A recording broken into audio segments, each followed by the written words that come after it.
प्यारे बच्चों, आशा करती हूँ आप सब स्वस्थ हैं और ये है आपकी generic worksheet number G11 schedule to be done on 23 October 2021 for class 6, 7 and 8।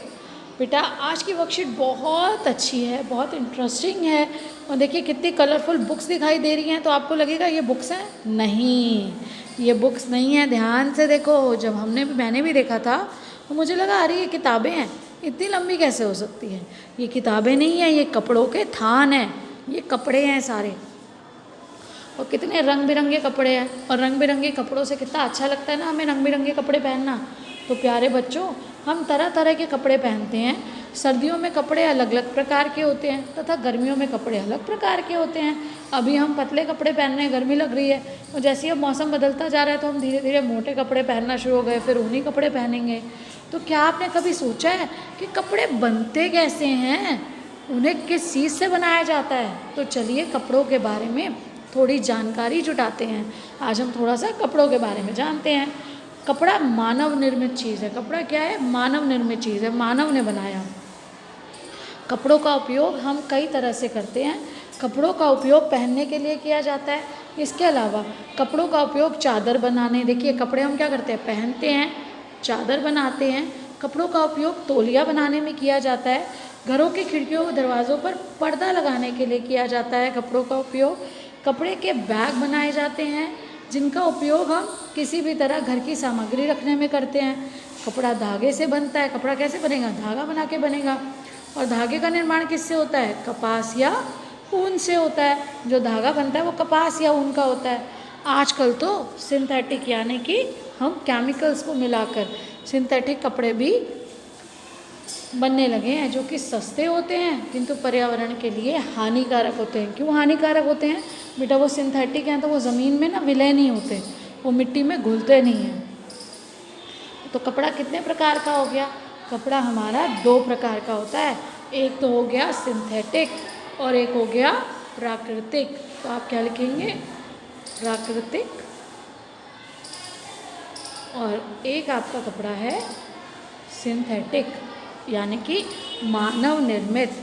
बनाया तो दोनों कपड़ों को मानव ने है, लेकिन जो हम उसका रॉ मटेरियल, उसका कच्चा माल जो ले रहे हैं वो कहाँ से ले रहे हैं? वो सिंथेटिक। यहाँ पे दूसरा आ जाएगा सिंथेटिक। उसके बाद हमें पूछा कि 3 प्रकार के कपड़ों के नाम बताओ। तो बेटा रेशमी कपड़ा होता है, सूती का उन्होंने एग्जाम्पल आपको दे दिया, सूती कपड़ा, ऊनी कपड़े, तो ऊनी, खादी। देखा ना, हमारे गांधी जी ने तो खादी को बनाना भी सिखाया था और लोगों को कहा था कि खादी का इस्तेमाल करें ज़्यादा से ज़्यादा। अब देखिए जो दूसरा प्रश्न है, दूसरे प्रश्न में है हमें कपास और ऊन कहाँ से प्राप्त होते हैं? तो हमें कपास पौधों से प्राप्त होता है और हमें ऊन पशुओं से यानी कि जानवरों से प्राप्त होता है। कपास का तो बेटा पौधा होता है, आपने देखा भी होगा किस तरह से उसके ऊपर उसकी कली होती है और वहाँ कैसे बड बनती है।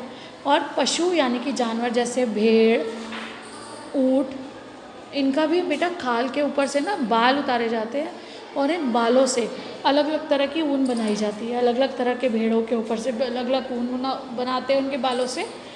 या अब देखिए पहनने के अलावा कपड़े का उपयोग किन किन कार्यों में होता है? अभी हमने पढ़ा पहनने के अलावा चादर, जूते, पर्दे, बैग, ये सब बनाने में भी क्या कपड़े का ही इस्तेमाल होता है।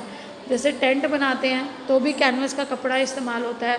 जूते बनाते हैं तो भी आप देखो, जो जूते आप कपड़े के जूते पहनते हो तो भी कपड़े का इस्तेमाल होता है। अब देखिए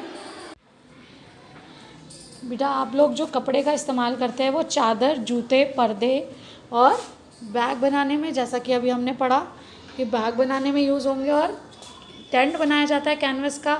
जूते भी आप पहनते हैं कपड़े के।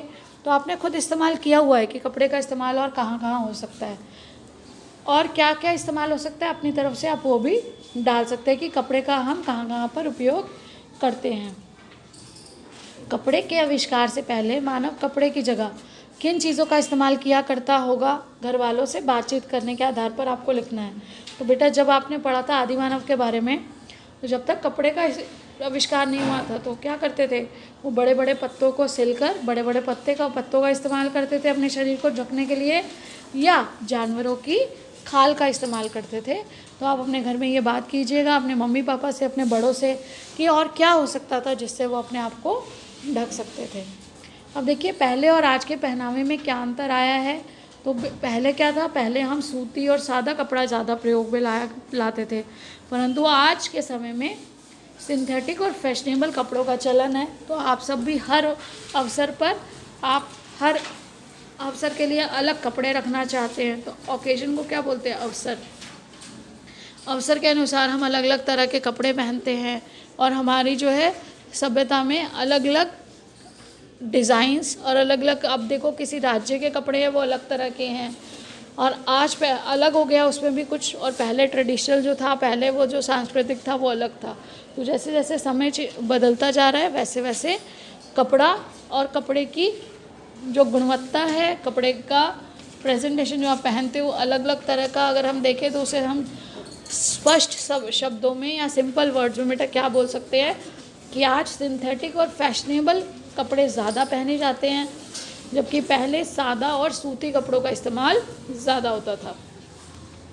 बेटा last but not the least, आपको कोविड अप्रोप्रिएट बिहेवियर जो है, कोविड संबंधी उचित जो व्यवहार है उसको अपनाना है। नियमित रूप से साबुन और पानी से हाथ धोने हैं, मास्क पहन कर रखना है, और उचित शारीरिक दूरी 6 फीट 2 गज़ या 6 फीट की जो दूरी है उसे बनाए रखेंगे, क्योंकि कोविड अब बेटा फिर से स्प्रेड हो रहा है। तो आप सभी को अपने आप को बचा के भी रखना है, और अपने जानने वालों को भी समझाना है कि वो कोविड अप्रोप्रिएट बिहेवियर का फॉलो करें। So keep learning and enjoying, stay blessed and healthy. Thank you, have a nice day.